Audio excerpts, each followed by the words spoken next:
Evan Lazar for CLNS Media down here at Gillette Stadium, where the Patriots have just wrapped up their 3-day mandatory minicamp. And although the Patriots quarterbacks, mainly Mac Jones and Cam Newton, stole most of the headlines over the last 3 days, the real winners of Patriots minicamp was that defensive front and the Patriots pass rush. Whether it was the veterans, Matt Judon, Kyle Van Noy, Dante Hightower returning from that opt-out, or even the younger players like Josh Uche and Christian Barmore, the Patriots pass rush and their defensive front had a timeshare in New England's backfield and harassed all 4 Patriots quarterbacks during team drills over the last 3 days. And I have to tell you, the Patriots coaching staff on the defensive side of the ball, Steve Belichick, Gerard Mayo, they did not hold back with the blitzing, with the exotic looks. They had guys dropping and rushing off the line of scrimmage from multiple angles and multiple looks, multiple defensive fronts. It was a tour de jour of all the different things that this Patriots defensive front has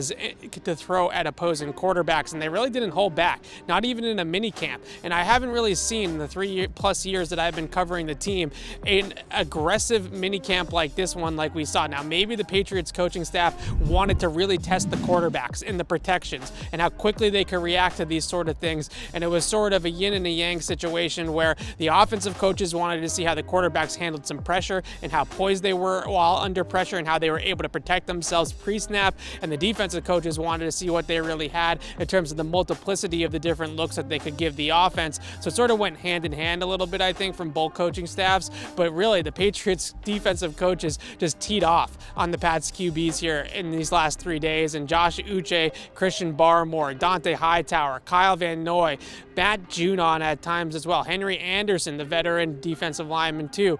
All these guys just living in New England's backfield. And you can see on paper how disruptive and how particularly advanced and in depth this defensive line and linebacking core is going to be for the Patriots this season. It's a scary group, and I think it has a real potential to be one of the best pass rushes in the entire NFL. And as Bill Belichick will tell you, that is such a great thing for the secondary as well, because you marry up that pass rush to really good coverage, and that's how you get dominant defense. And that's really what happened for the Patriots for the first, let's say, 10 or 11 weeks of the 2019 season, and that's why they had such a great defense that year. The defense tailed off a lot in 2020 because that pass rush really disappeared. You get that pass rush turned back up, the secondary still has a lot of talented players back there. They're going to have a very, very good defense at all 3 levels here in New England. So the quarterbacks are the ones that are going to get all the headlines, but don't sleep on the Patriots defense. A really, really strong minicamp from them and strong spring overall. And I think that this defense is shaping up to be one of the better ones that we've seen